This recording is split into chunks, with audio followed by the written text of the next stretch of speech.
एक बार गांधी जी से किसी ने पूछा, आपके लिए राम राज्य का क्या अर्थ है?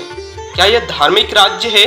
गांधी जी बोले, राम राज्य का मतलब है ऐसी व्यवस्था जहां सबसे कमजोर आदमी भी यह महसूस करे कि यह देश उसका है और उसके अधिकारों की रक्षा होगी।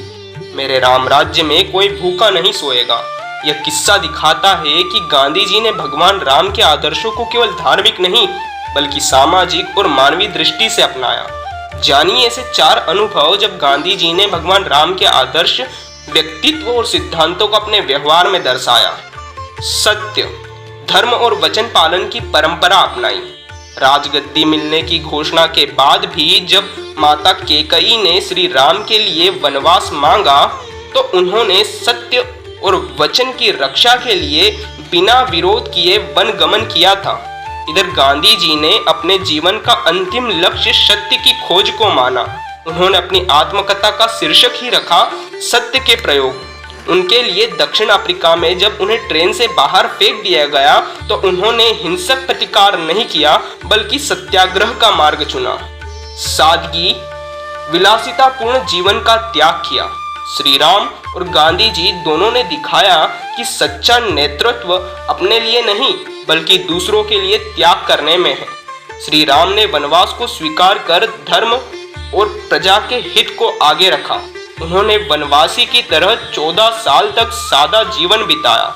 गांधी जी ने विलासितापूर्ण जीवन छोड़कर खाली धोती को अपनाया।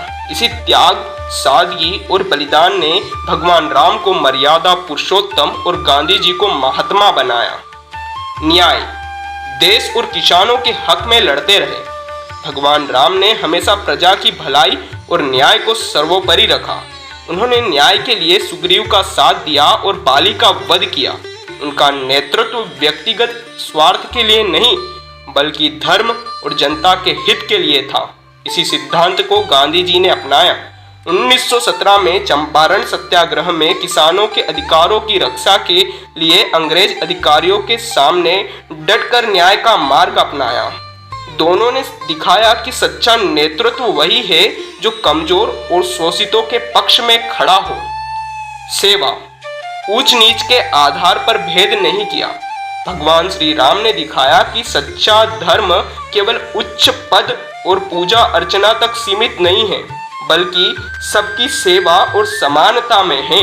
उन्होंने प्रजा में ऊंच नीच के आधार पर भेद नहीं किया और केवट जैसे नाविक की सेवा को महत्व दिया। इसे गांधी जी ने अपनाया। उन्होंने 1917 में साबरमती आश्रम में दलित परिवारों को बुलाया और साथ रहने लगे, काम करने लगे और शिक्षा का अवसर प्रदान किया।